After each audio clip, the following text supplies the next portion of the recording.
So, hello, Mariana. My name is Aaron AJ Navarro, here from Mexico City, and we're going to talk about a lot of things right now, especially during this film that I really found really moving and powerful, which is Manas.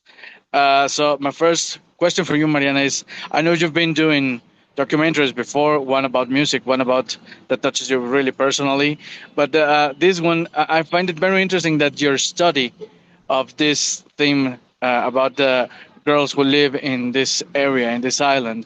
You started by investigating them, talking to them, having those stories, and then you put it on in a way of fiction. So tell me a little bit about mixing that work as a documentarian and make it up Mm-hmm.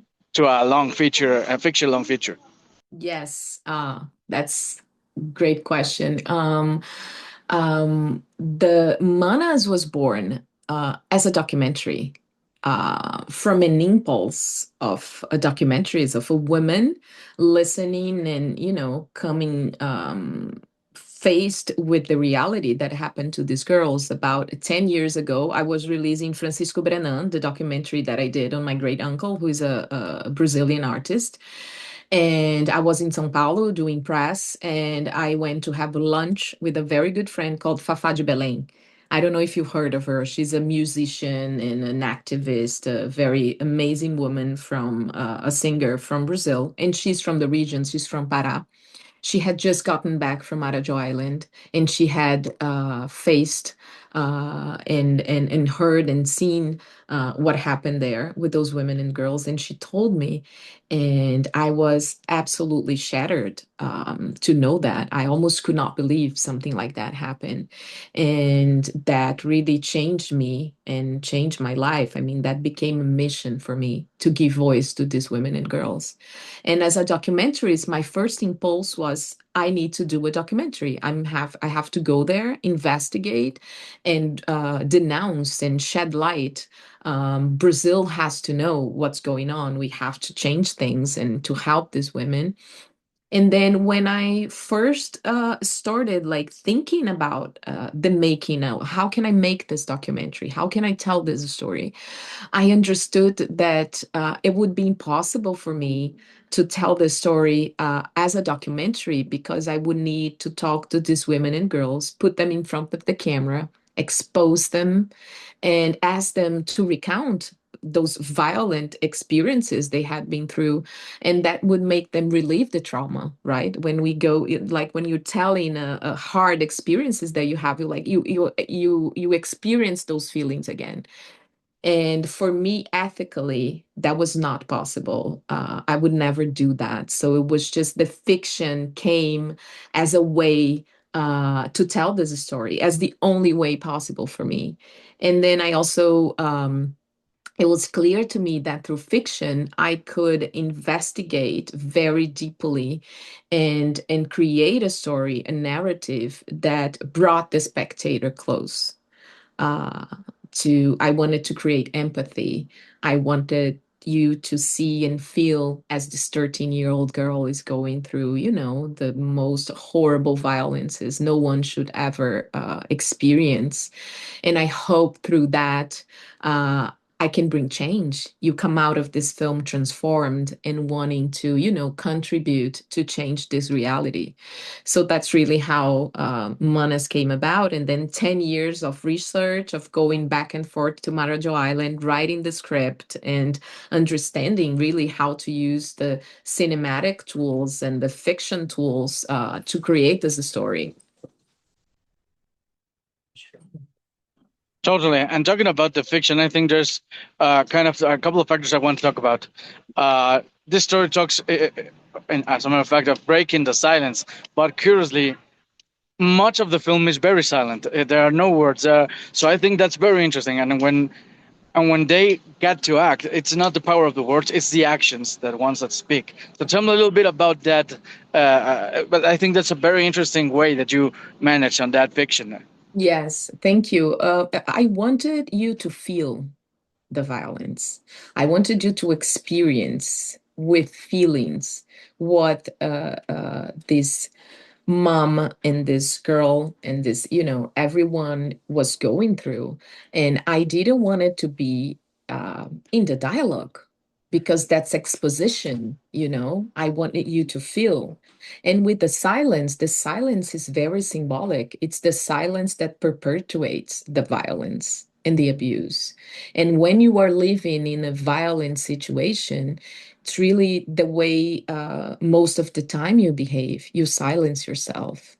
And also and also the silence in the film allows the spectator to draw from their own emotions and experiences and to fill in the gaps and to imagine, right? Because you have time to imagine. I do not show you everything. For me, it was really important not, there was a founding principle of this film, not to show violence graphically, because this is a sexual violence, is a violence that should not happen. So for me as a filmmaker, as a director, I could never reenact uh, a scene that should never happen. So for me, the great challenge was like how to not show the violence, but make you feel it. So using the ellipses and the work with the sound and, the camera really close to the characters, you can almost, hear them breathing and feeling and, not exposing and sexualizing this girl's body. For me, it was very important as well. So yeah, I mean, going back to the silence, I think really it's symbolic, very symbolic of how it is worked throughout the film. And the main message of it for me, that I hope that everyone who sees this film, is that let's break our silences. Totally. And the other factor, of course, is the great acting of your protagonist. I think that little girl really transmits every single feeling she's passing through. I think that's really memorable. Also because of the subject, because it's not easy.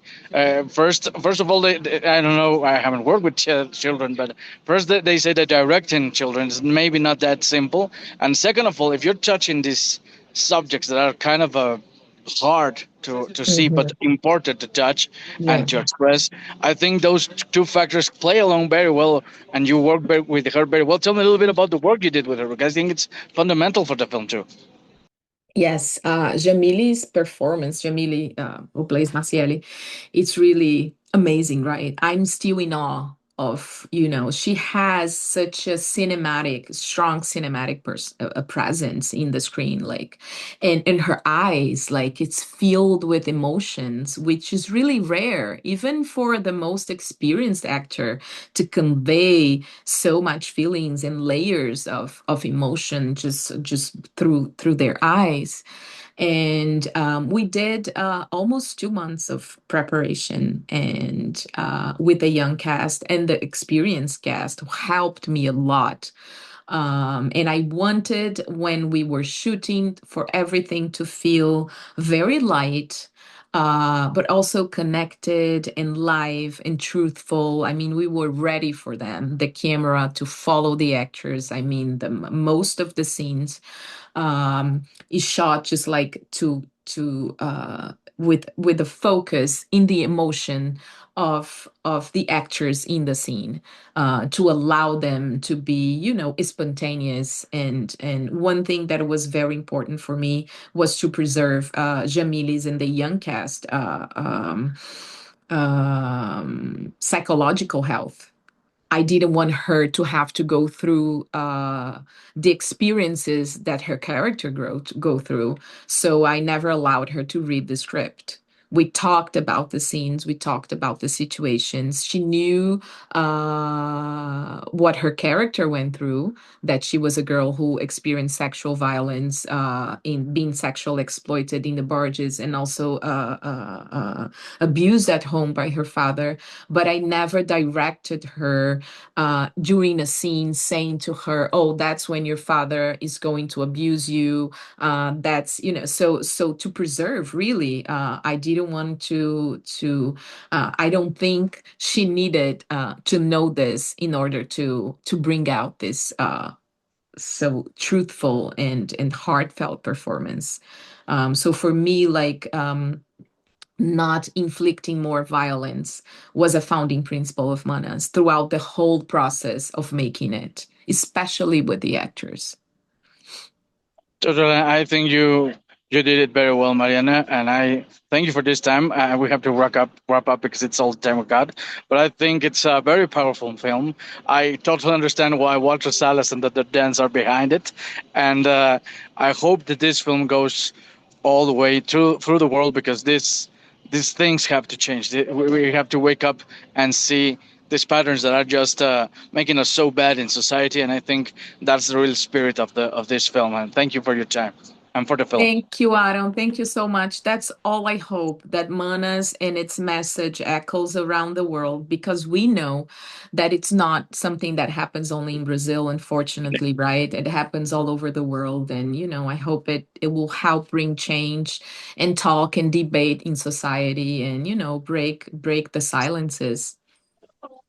Totally. Thank you very much, Mariana. Thank you so much. Bye.